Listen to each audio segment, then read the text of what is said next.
Eni wojole ole oge woje somoli. Jamba de woje bawo. Yeteshino,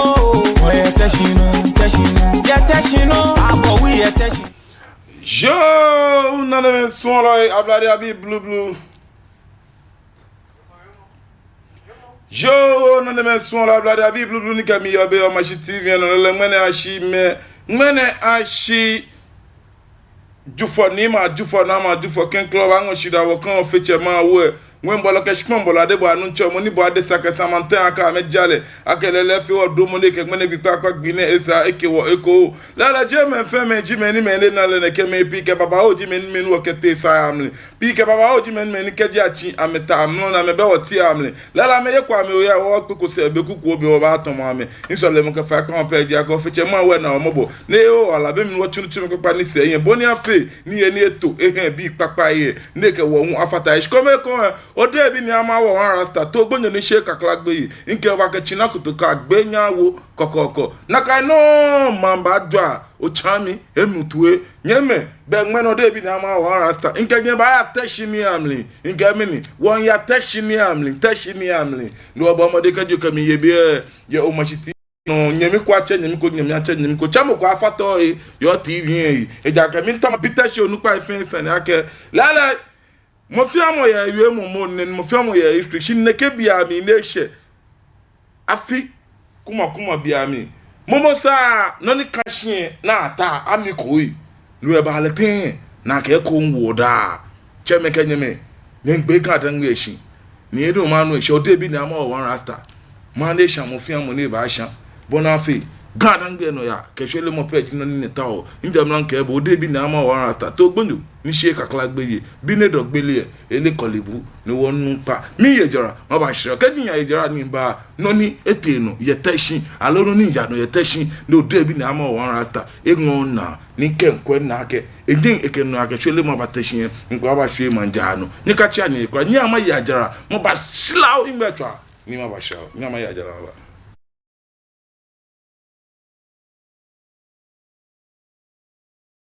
Children have a very high nutritional demand in relation to their size, and vitamins play an important role in maintaining healthy growth. That is why we at Base Pharmacy Company Limited have introduced Base Vite Kid Drops, a multivitamin drop with 7 essential vitamins including vitamin A, D, B1, B2, B6, and vitamin C to aid your child's healthy growth. Base Vite Kid multivitamin drops have been specially formulated to help meet your child's nutritional requirements, helping them to get back to playtime faster. With Base Vite Kid drops from Base Pharmacy Company Limited. For further inquiries of bulk purchase, call Base Pharmacy Company Limited on 0302 672 317 or 0247 287 853. This advert is FDA approved. Grade A Academy is all you need. With our neat, spacious, and serene learning environment, we make sure your child is as good as gold. We also engage in lots of extracurricular activities such as excursion, career day celebrations, games, and so much more. Our canteen also serves the best and nutritional meals with your kids well attended to. And we are ready to enroll your ward from nursery, kindergarten, primary to JHS 1. Admission is currently ongoing. Locate Grade Aim Academy on the Atamills High Street behind Enterprise Insurance or call us on 0542 426 803. Grade Aim Academy. We see passion and excellence. Are you looking for a media house for your upcoming events? Welcome to Omashi TV Production Crew, a digital station that offers live event coverage such as conferences, parties, corporate meetings, weddings, and live streaming on all social media platforms. Soft copies of events or production can be made available upon request. For further inquiries, call Omashi TV on 0536 772 262 or 0244 425 652. Omashi TV Production. Ajwa Twing Man. Kamisha. Ghana bi gamanti asia mi bi fe ami kwenye kemba asaga ni fe hunu o ya hen strut but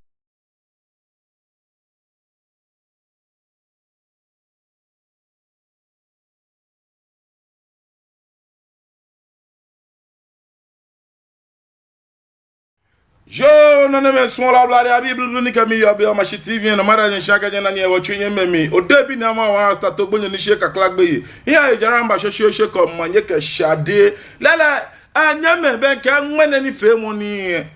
mi to le shan to shibi e jake nyemi dada yo wani last year is afile enwe ya me ni laga nke ba kase ni ameke kase ni horu minji le ana me na me le ake Lakpa eba ele wo iwongbo Lakpa eba ele wo iwongbo Lakpa eba ele wo iwongbo Lakpa eba ele wo iwongbo Tashimi amele bena ke lagba mi e Tashimi amele bena la mi mpo je Lakpa eba ele wo iwongbo Nori lakpa ba ele tashimi ya ka tashimi Isa file alagbemi shenyo chame ka jeme yebo abi etwe alagbemi shenyo afe kusun enyo yeteshi shinya obi awa ke ma be sande bala na kai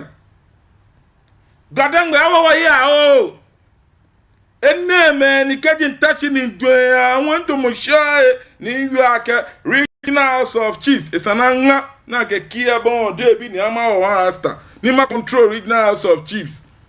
odo mi shi esani mi ma control regional house of chiefs chame kanyame ajejele aje for fen for mi o de bi ni ama o rasta nke ke mi nkometo pepo ni regional house of chiefs ponkun sugbon nmene gafen ejo gadangbe fe ejo so amen ba mini jisani mi na ga shi laboma beach e shikun sandi laboma beach no yagbla ne mi nkeba mini jino ne yagbla ike anyo maka be alo inti kan shikaje nyese afile ton ona kaje afile ton asafo atepen big shout out to you in Godfather Komi in so share ayeshi e ba shan me na kan ona be ni kan shi ejeme ne sana akwa ba yue ahun atiko yemo na mi nta e shakusum femo bi amli ne no inti nta wa te shie ko un chairman kanyame ma ba gadangbe wo kometo wo sumonu wo yeyele na yesumi na kan ma ba ke fe nwo ni nwo da ake me ni shi se je ne ke be agbe tashi onupai ke be buglan bi ano me ni ama wie mo pi ka baba o jino ni hie social media ni wie mo ya kenshi be obrinpon ni data ni obrinpon data ni wo chola ke don chi me both parties story e bene kan show bene ba narrate lo bene narrate le o je no jin na gba chi na gba je ake je ne kengle to abia mi na fie na me je ake water shini at the regional house of chiefs no ni regional house of chiefs fair president ni ji nu wa ma che wache ni o da fi welin chike e sho kusum fe mo bia amle ni wo cheme no kome otino kome na mento ni amegu otino kome na mento ni cheme amegu waji ni ya shafi biami ni abatete shi na wele camera je mamoshi na agbagba history jinkome ke nibi ni ke inti baba ame ba agbla ma to ke nibi yo mi bia ke ibaletin ni taflache wo cheme de enche lewun ya ji onike nleno bie pemi ni eche kusum fe mo biami alo wo ye kusum fe mo biami nya wo bia wo ya ke tegbo na when I tell them Gadangbe always say there is no chain of command. There is no chain of command. Pura ni so afio. Ni aja woda gbo kagbe na aja wasanjin gboyin ke yen popa ke plamai. Short ya no. Gadangbe awo ya o. nyeme tashi obla anya bi ko bla ya bi mi bu nye kokko mi to nye na nye le akeke nye kwe na ahin onupa ni ba gbemu rewo nye ngbemli be nke tashi maja cheme ameke ameno mi idake gbugbu eyemi ni tashi fi o tashi nyeme Viemo nete no kabonete ni bi nete no masuma ke wa kwesi ni fo ni wo bo wiemu otwe bi suma ke wo bo wiemu etwe ni wo ba shilawo fulo obedi me no yo manche den cho wa kwa ke manche ba ngbo yelo Eric Ajiti The Touching Blog mo acho ma brother mi no ni gan e for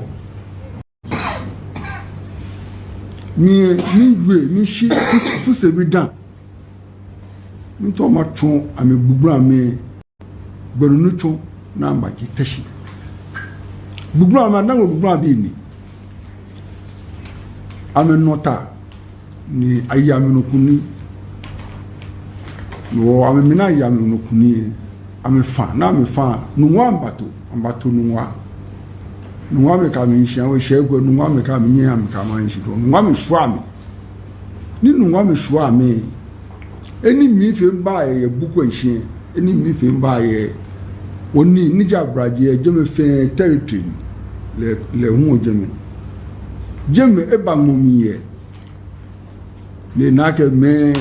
fe se buko ba na mi wodade ko ya me nani ka me nye gboyo no abraje le hele she wo mi na ko be me to la na me ya no nye kwansha hon eni aname ichoji eni kaldewi ofin wole eni kaldewi efi store ye jeme aname ichoye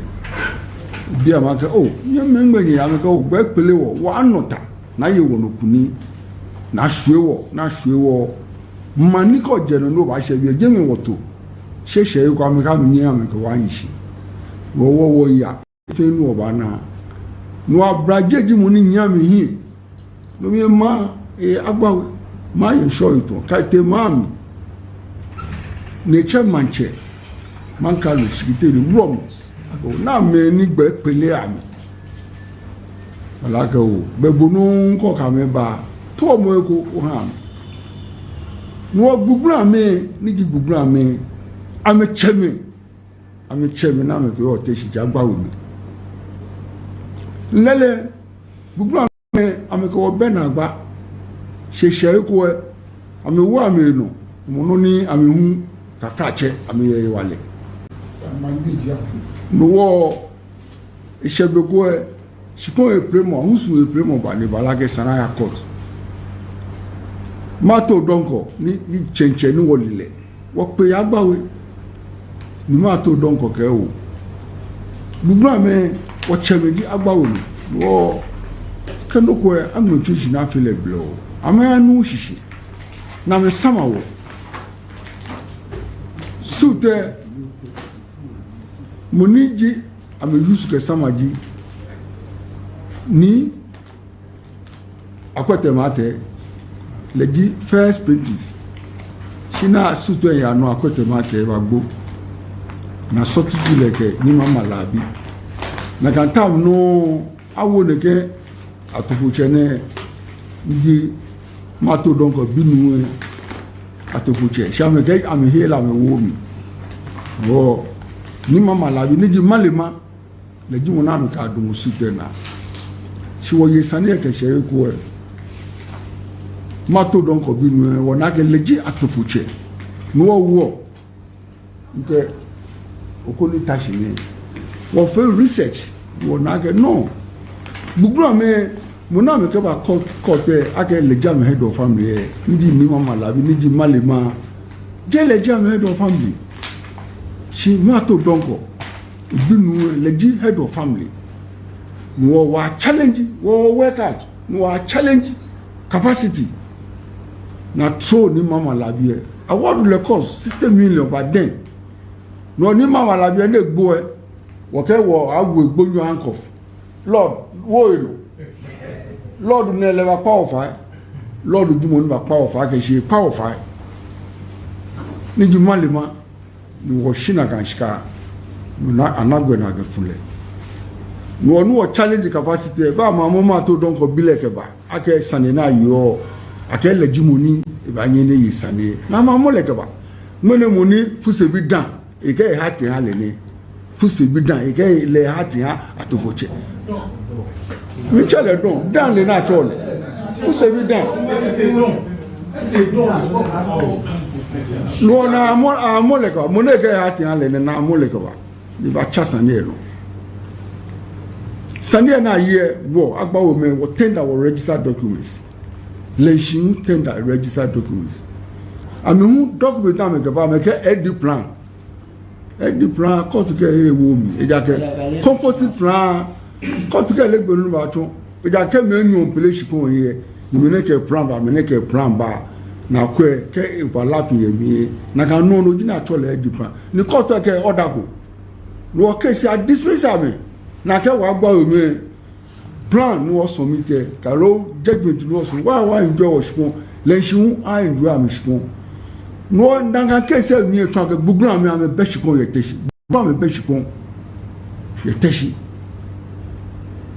ne fe na kana mo ma to don ko den chake ama kwale fa ke o sanena yo ake le jimoni sani ba yi no na ma chele ke ba le na kan jiboni ru ne ba le ake be shipon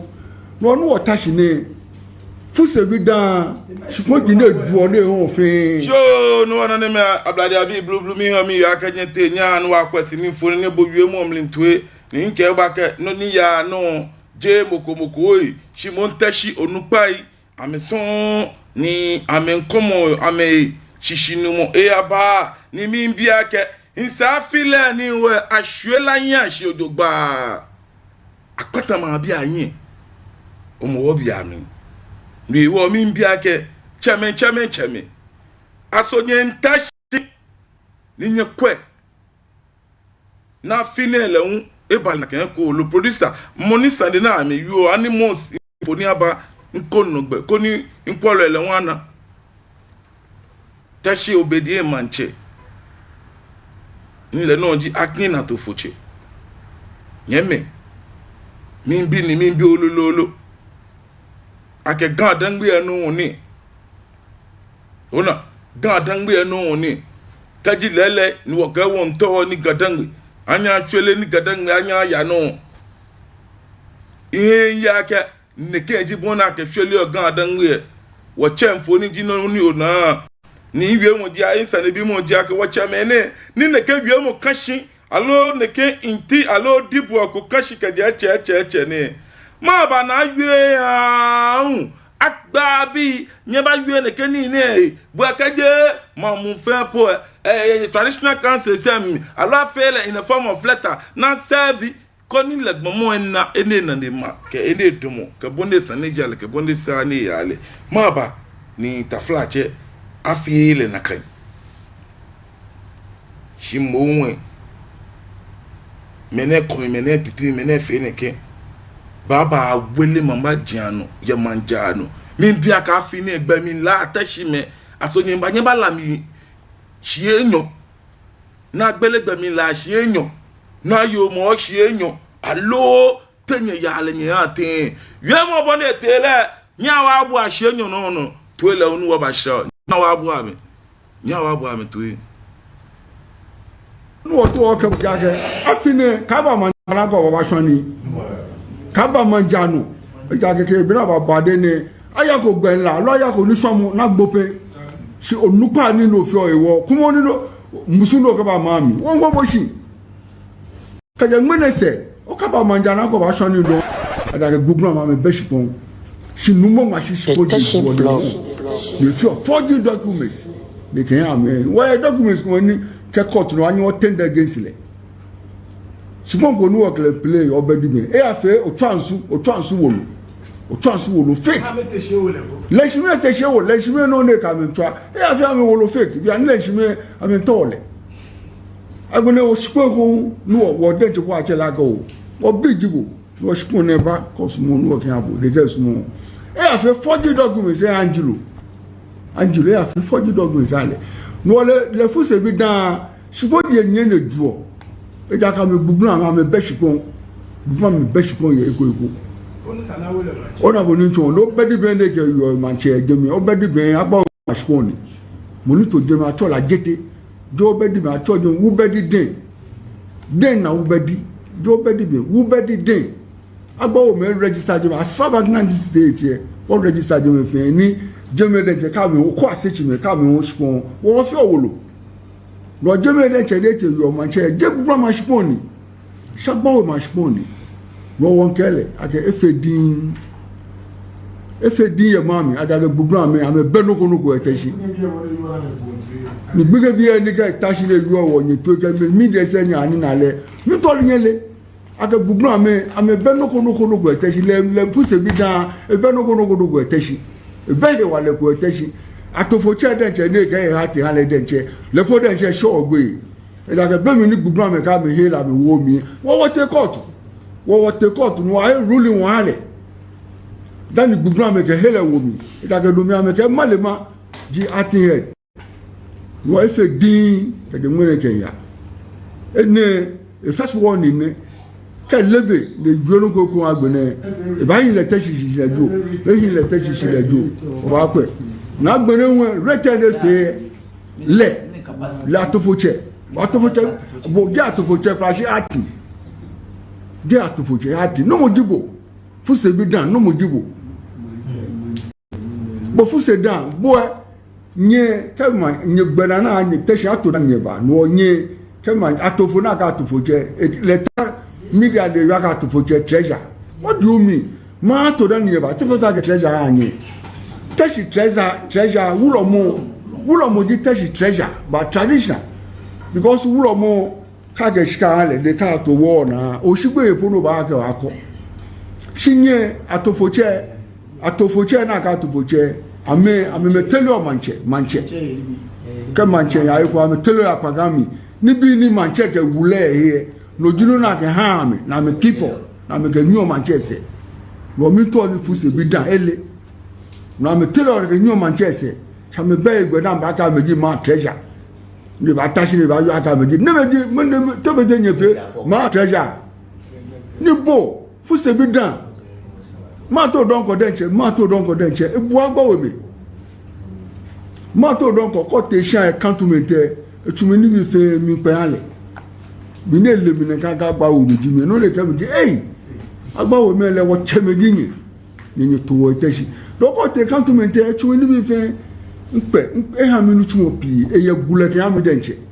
awon bo fuse bi dan megbe tene eno ko ba da ku je lolo o fo ye da ku je lo tumo senji ayin ke wo ba ni wo ti office ni daku wo kele gbe na ni won ya wo so ni o chami ni shika ni daku ma wo ni wo ko won ha bo gbeyan ke ni ko ngene bo adumo shini do mo jibo do mo jo chafuse ya ni ma gbone yin fuse bo chami ma brother chomi atani ka fuse na mi e ba fe ni atani mi ba mani do mi ebo ka se spray o ka se no o le no go ka se spray o chafuse ko ye shpon nu chumo mi o chafuse pa do bini ye shpon mi o chafuse pa do se nyu ni lewe na dan no bo e ka yo shpon sande pa do akash o chafuse pa do akash se nyu ni pa do nyu bini ye shpon mi no bo e ka yo shpon na bijibo ni lelo ya na ka bule ke ami o chako mi my brother pe ko ka mi ko ache mi o cho mi ni o chami agbe mi ne ba o ju ono wo shigoji o ke fe gbe ma ni julo o be de me no yo manche de cho wa kwa ke manche ba ngbo yi lo shino no wo to o ke bo ja ke afine ka ba manjana ko ba so ni ka ba manjanu e ja ke bi na ba de ni aya ko gbe nla lo aya ko ni somu na gbope si onupa ni no fi o ewo kumo ni no musundo ka ba mami won go bo shi ka je ngmenese o ka ba manjana ko ba so ni do aya ke manjanu numo machine ni numo machine ke ko ba gba we ka lenshi bo ejinye nto no le ngmene ni wo ni gi na yo mu e no ko wa so ni ye na yo mu e ka wa ki nyen ko wa ki agba o mi no kaba na yo mo na aka wa so ni ejeme ne ke na baba ni ne ke de ngene ke ya kusu fe ni wa ga nyimba nya wa fe na yo mo na nye wo nye chao no ha nye wo wulo mi ka je na ka wo na nyi no nyiba na nyiba sumo kwa no ma sumo ni nke nyuma wa bi enene wo kusu bi na o sa na kwa ni Jo nyame ablada Bible ni ka mi yo bi o machi TV no mi yo aka enya na nya wa twi enya wa kwasi ni foni san wa bom ni tue ona ka nwi aka be pia wa tue wa enya lo ni bo no mi nchi ni bo ba na ke ta flache ni wa che tue te enwempe e ba wie ni e ba wie to an extent aka ona ka temo ni bi fin aba bun le podie mu ka fen wi ni ke wi mo ni da na ke ona gadangwe sati kaji aleno ni utawo ni ofemini oye onna oseshi odogba no onna moni jibo odogba femotomo okoye adamu lumo yeli sande femotomo ko mini okoye adamu lumo yeli sande jame no ba nu otu enye o ba na ni bi na ba kekebu aba chonbo o papa nyemi se bi eten bi nu bi ni amoleke de bunzukeba come nyame David. Hey! Gan ile no ne. Maba.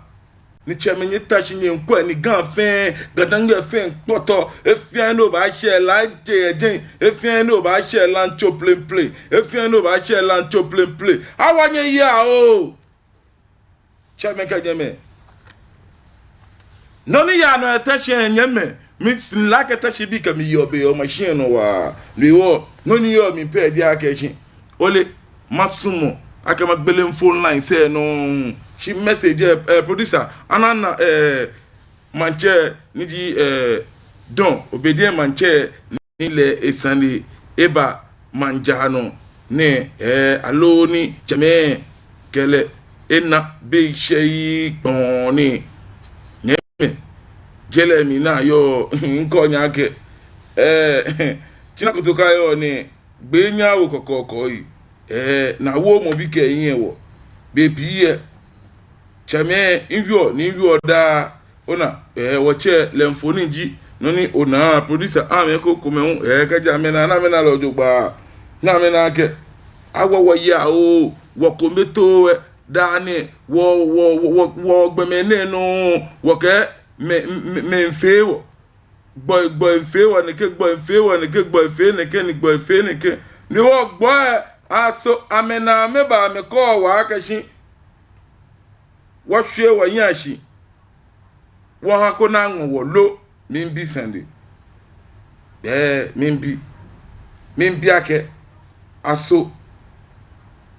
na kanji boni agba ake lo eja ake no ni wo fi o eye ngbele ni eyin asihwe mo to the extent na ke ona ni ya no ahun ni ya fi ono kotomo ka ote ekoponi a chaboni a bibu sandire nche ona you are not proud to ona if you are ngbele be ko me pa ko ba ka kechi kadangbe ni form bi dibo because mumoni nye wo se podi nche chame ba mumu papa di efe nshi chuchuko ni ko de gan ba alo ke gan di bo bene kan wo ba tele because ana ke bo o je krokesi enu onu mi nchi ana ke be bo o fe mi o je krokesi enu no mene mi na eba ni na ka mumu fe gbo egadangbe ne ke nyame awa wo ya o mini no wo ke ba homo na nyame ngbele phone line say nyawa kwa video shije no shikomeku ni bo awe mo ni te no ni ake gbuglan bi beloko na me determine ton bi ene fe ne ken shi me gbe na bi na ton to fu che gbe na ton treasure no treasure po na ton ake wulo mi bi ake te se onupa wulo me ni oje aso ni ke bu ka wo han me aso ni ani chain of command in tuni alo kenoko banyete pere ni na ake there should be a chain of command nyeme nyawo bua sini foni eshikome kenkle no eshikome tuwe ko nyawo bua tu wo bua we won te no emi tuwe no wo to o ke bo jage afine kaba manjana ko baba shani kaba manjano e jage ke baba bade ne aya ko gbenla lo aya ko ni somu na gbope si onupa ni no fi o ewo kumo ni no musu no kaba mami won go bo shi kaje ngmene se o ka kaba manjana ko ba shoni do ada google ma me beshipon shi numo ma shi shipon the few forging documents they can have why documents ko ni ke court no anyi o tender against le shipon ko nu work le play obedi me e afa o twansu wolo fake leshime teshe wo leshime no ne ka me twa e afa me wolo fake bi an leshime ame tole agbone o shipon ko nu wo de je ko achela ga o bijibo wo shipon ne ba ko sumo nu work abo de ga sumo e afa forging documents Angelo e afa forging documents ale no le fuse bi dan shipon ye nye ne duo e ja ka me bubu na me be shipon ye eko ona boni ncho no bedi ben de ke yo manche ejemi o bedi ben agba o mashponi monito jemi atola jete jo bedi ben atola wu bedi den na wu bedi jo bedi ben wu bedi den agba o me register jemi as far back 90 state here o register jemi fe ni jemi de je ka me o ko asechi me ka me o shpon wo fi owolo lo jemi de che de te yo manche je bubra mashponi shagba o mashponi won kele ake efedin mami agaga gbugbu ame ame benoko eteshi ni gbege bi eni ka tashi le yo wo yin to ke mi de se nya ani na le mi to nyele ake gbugbu ame benoko eteshi le puse bi dan e benoko eteshi e be de wale ko eteshi atofo che de nche ne ke ha ti ha le de nche le fo de nche sho ogbe e ga be mi ni gbugbu ame ka me he la mi wo mi wo te court what the court no I ruling wale dan gbugbu ame ke hele wo mi ita ke do mi ame ke malema ji atin head no efe din ke de mwere Kenya ene e first warning ne ke lebe le joro koko agbene e ba yin le teshi lejo e yin le teshi lejo o ba pe na agbene won rated fe le la tofoche bo ja tofoche prashi ati de atofoche ati no mojibo fuse bi dan no mojibo bo fuse dan bo nye kema nye bana nye teshi ato dan nye ba no nye kema atofo na ka atofoche leta media de ya ka atofoche treasure what do you mean ma ato dan nye ba tefo ta ke treasure anye teshi treasure wulo mo di teshi treasure but traditional because wulo mo kage shikale de ka to wo na oshigbe epono ba ka akọ shinye atofoche na ka atofoche ame metelo manche ke manche ya iko ame telo apagami ni bi ni manche ke wule he no junu na ke ha ame na me people na me ke nyo manche se lo mi to ni fuse bi dan ele na me telo ke nyo manche se cha me be egbe na ba ka me ji ma treasure ni ba tashi ni ba yo aka meji ne meji to be je nyefe ma treasure ni bo fuse bi dan ma to don ko denche ebu agba we me ma to don ko te shan cantonment etumi ni bi fe mi pe ale bi ne le mi ne ka gba wo meji mi no le ka meji agba we me le wo che meji ni to wo teshi do ko te cantonment etumi ni bi fe e ha minu tumo pi e ye gule ke am denche am bu fuse bi na ngejigbe tene eno ko ba da ku je lolo e fo ye da ku je lo tumo senji an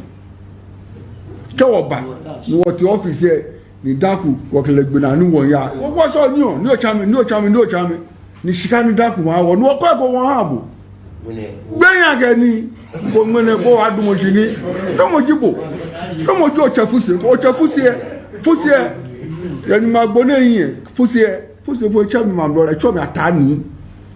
ka fuse na mi e ba fe ni atani mi ba mani do mi ebo ka se spray o ka se no o le no go ka se spray o chafuse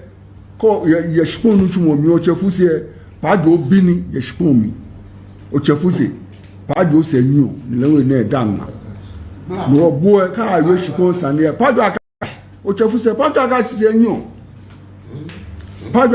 nyu ni pa do nyu bini ye shpon mi no boy ka yo shpon na bi jibo ni lelo ya na ka bulek yami o chako mi my brother pe ko ka mi ko ache mi o cho mi ni o chami agbe mi ne ba o ju ono wo shikoji o ke fe gbema ni julo o be de be no yo manche de cho wa kwa ke manche ba yin boye lo shino no to o ke bo ke afine ka ba manjana ko ba shoni ka ba manjanu e ja ke bi na ba de ne aya ko gbe nla lo aya ko ni somu na gbope se onupa ni no fi o ewo kumo ni no musuno ka ba mami won go bo shi ka je ngene se o ka ba manjana ko ba shoni do ja ke manjanu numo machine ni numo machine ke ko ba gbawe ke lenshi bo jinye nto no le ngene ni wo ni ji na yo mu e no ko wa shoni ye na yo mu e ko wa ki nye ko wa ki agbawo mi ni o ka ba na yo mu na ko wa shoni ye jemi ne ke na baba mi ni ke de ngene ke ya kusu fe ni wa ga nye ba nye wa fi na yo mu na nye wa nye chao no ha nye wo wulo mi ka je na ka wo na nye no nye ba na nye ba sunu kra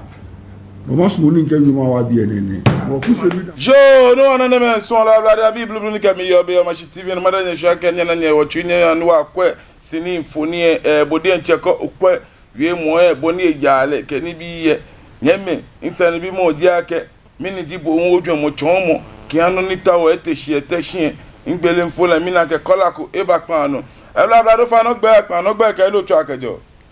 no mo cha ke gbe se ni ya mo ko te yu ole nche secretary ya o fa no pa anu o na mani pa bla o yo ole pa ni batashi ni ewie bongo ni ewie mo eye fo oni organize me ni ike yu ole sanena la ka wala ni ke organize me la ko tu tashi manchema onu pai ni ba je ko tashi akọ ma papa ni mu se eni yo mo ti awon ya gbe gbolo ni ake ambaki won mini mo me no do mo ni ka ke bonu ni wa ke buwe icho je ka me takwa awun na ha me gbena ona ka gbena ke ja ha me siata na yo ni afie kome na ko boni aba jaje ni bi ha lórí kẹ mama no iwo baba kemende je bi mende kante dabi eje gama kusun jido kebo kun gbaju acho la atashi akola ko ese o jaje mo se ke wo fo chaya oya wanye in fact the way na me tashi je wo mo po kebo no you the man is very strong ina kana ba je organize ikashi afi fa wa pa ne fa wa ma pa ne no bomo de ni body organize the kai it's no brand new tashi ko ni brand new one so we le aka ta project me yeda ni ba ro ka bullet ka wu me nje you wa yo ora don inche secretary nwa job ni efata ya bu agogo ebe mi ne kola ko e pan hello o fa no gba kan no gba kan no tu akajo mina kanye mi ekpa echi 0274324331 0274324331 bo modin ko ni bo ocho ni ochon ojuemo nke ke na kampo ni there is a difference in between npa agba ke le ekusun bia mi benke dana baba te ni ke be ke ni bi ni anshi ni awo bia wo aka ne ke ni bi ntete che ko nwe gbe gbonyo ni petete shin ye apo alo ake awo mi ngo mi na ke nkola ko e ba pa no e lo abla do fa no gbe pa no gbe ke no tu akejo nbe ni asia ku ni tu akeje aplekuba ando na nche do ma wa rasta nche program ele e correct ona ke last week trouble ni ga onupa ni abesimo na me gba ami kwali eta e ko no jino ni e api station mene ni o ba tashi ni oyo ni yo ke picha o le mo nguri e ba tashi kwa mo history ni kashi ye de yo mo ni e yo fe jo akashi mene wo bi ni roka o bi te pe ko de ni nínú ọgbọ̀n náà lè ànú pálí ẹ̀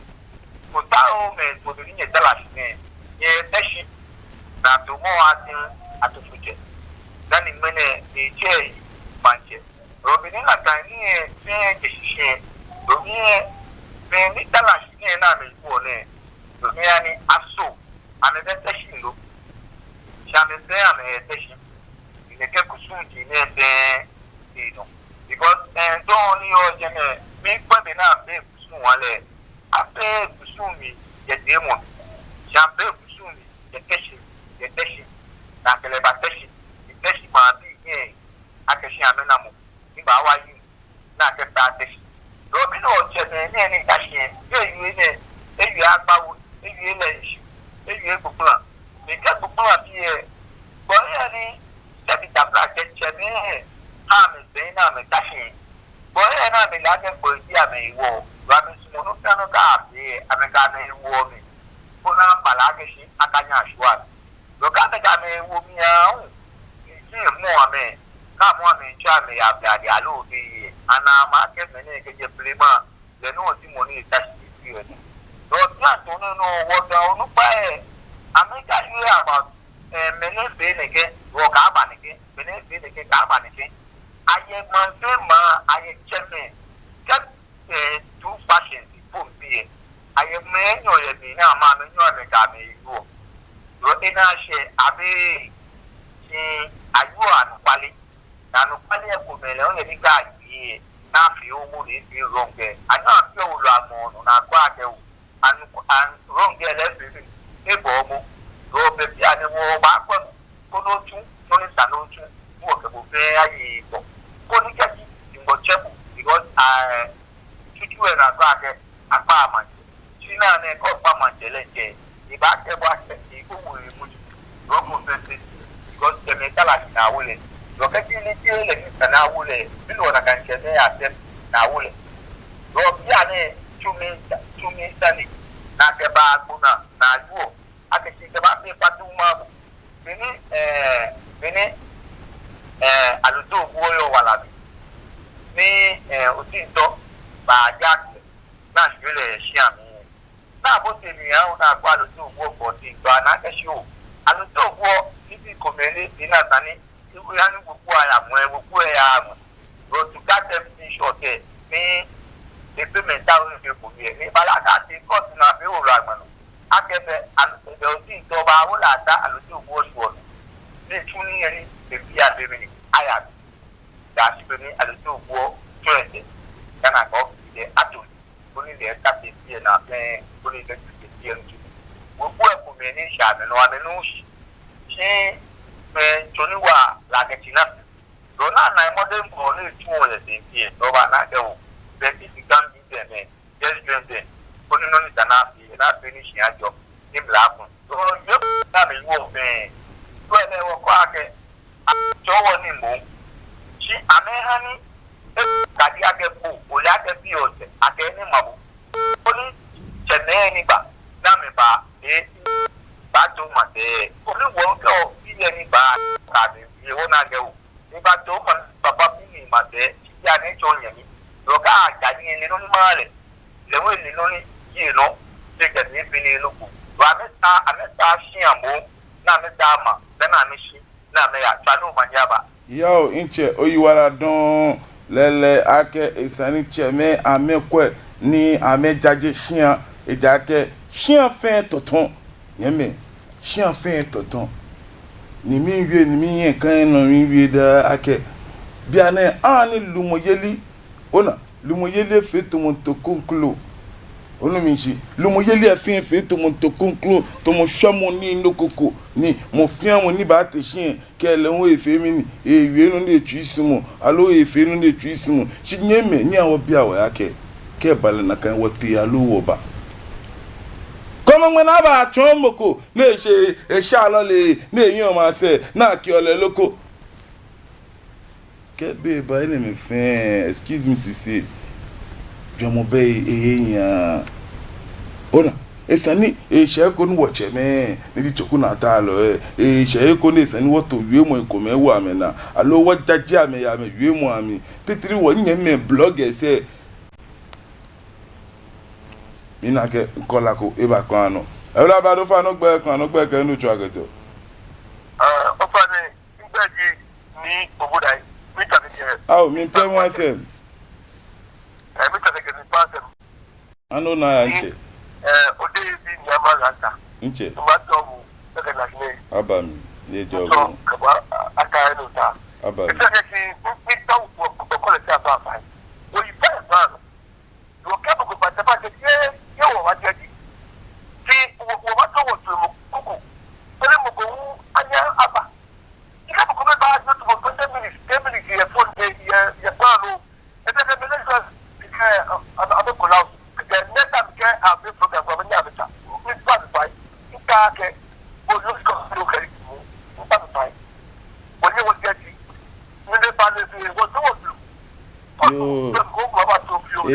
Inche obi abi ane bo cho mo jomo. What can you buy here?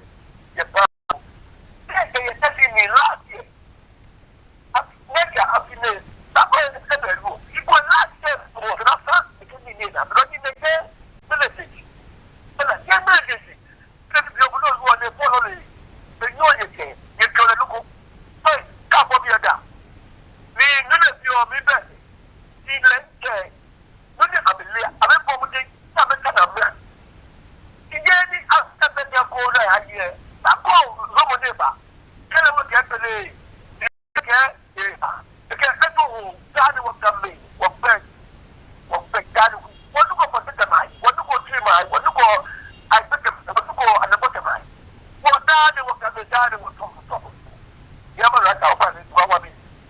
Yo, inche oyu wala don ke ojomo chomo 0274324331 mame enkola ko me enyo kono ni ke ni fe won ni aba na gbe mi na enkola ko eba pan ni mi pan echi 0274324331 0274324331 mi na ke nyemi papa ko eba pan no bla bla do fa no gbe pan no gbe ke no chu akajo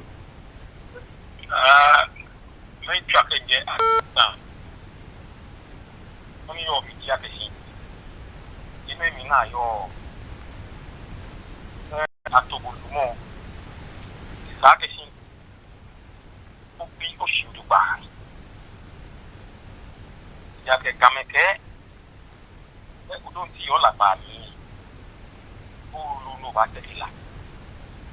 the monkey split by sizes no yo ne Ubaga ni mukuba. Eti tawoni one rasta you dani. Kina shuwo. Kina wo. Ona ni da tu kina. O kina shu. Atone sani. Ole. Olevo. Una unifemo. Mancheme aye no kole. Rokaji le chain of command o fe no fe le kpakpa fia o kaji ole chain of command o lo le bule una kali kwa yuba kwa ipe aba chobo ba pe o nye wuya yi aka chobo o pinji je pram nye tete charo manyama Yao inche oyiwara don ke ojomo chomo nyeme na neme sonlo abladi abi imbien heni FB nke minto ma biteshi onupa ya ke lewo no ne jinse ko ne na chon ni gbugbulan bi be egbe ni eneke ka ba fe kusun beja amit minke what is the right channel Nike right channel la fun ashikeke ko ni mo fian mo atuno mo fian mo le position de gba ona ta flache lumoyele aje for mi je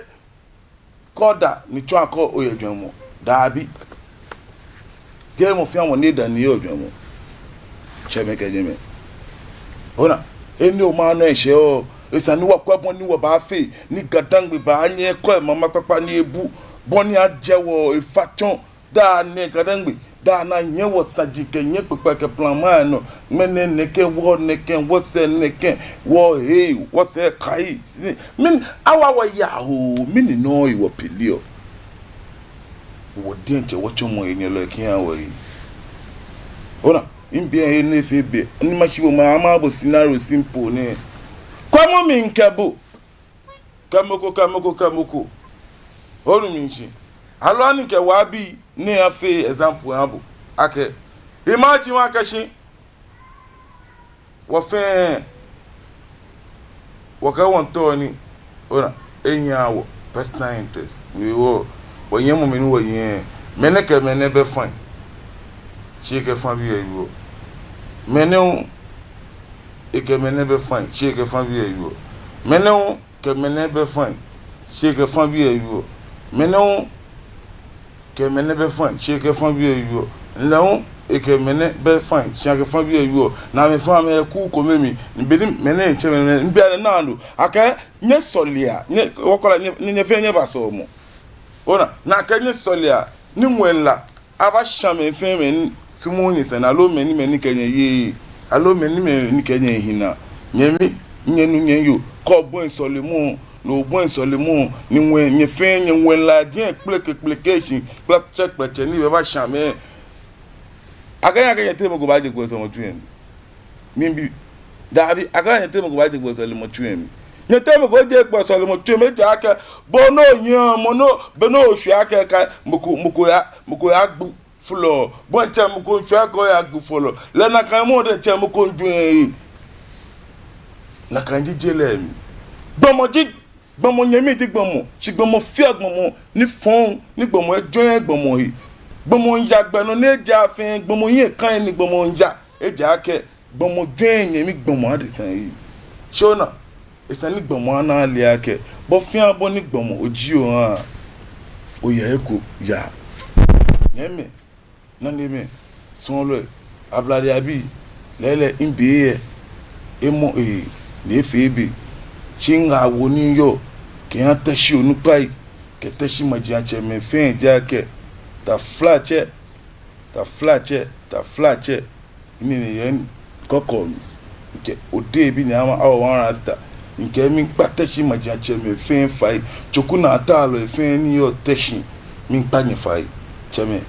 mpanye fai ndo kwa fe ni shi mo mi to ni ke tashi ta flache ni dwan gba egboyin ke ni bi gboyin na ke pete man tashi ni chebele tashi da nje tashi ma mo fe se ko le ko poporo ko ke ka ken aken tashi man cho mo fe ni a obi ake how will you feel like no it's about time ne sani wo maji achemene let your chain of command work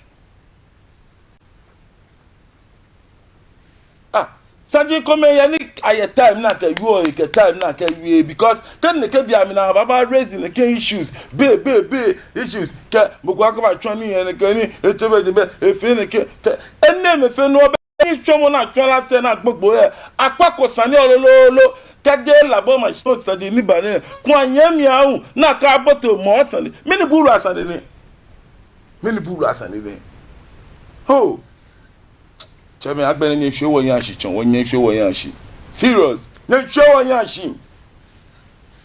mini no ni na ne lumo yeli ale shiamo ni alegbo bi ane ni afetun jana abu ke kaple no agebo yo hona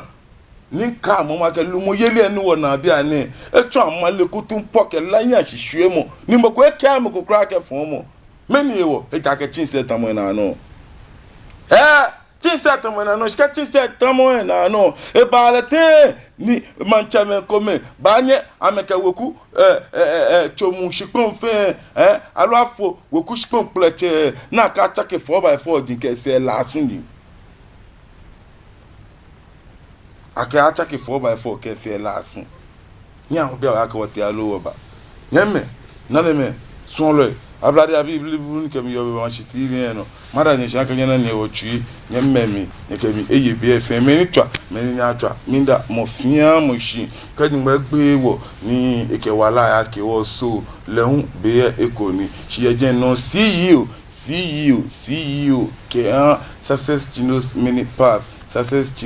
path eke eda mofia moshi men feme ni ba ye ebuale me feme ni am wish le a birthday am wish le am send le birthday wish say e ke me e da mo fiam shi ni mo ajo mo fiam e ke chono no e da e customers fen shi shamika ya me twi kaje afama abachilele awo nu emi ye je no nke watch out o mashi TV entertainment or e bano life en kale o mi shikona na fama ne ke no o mashi TV entertainment or ona atra showbiz to ya kucha mi ona ke papa biana na gagara me sponsorship e nya no won panyefy nya ba ya nya bua o keke efe o manye ke shade wulu min da nya no min so le inu chule fenshi young sizeless mini ano no ajobo ni efata ya bu o de bi ni ama aw one rasta nke cheme kenyeme lopi jino ni yon show mi shimo e show wo le me dwen lo e nyera don kemi kwemo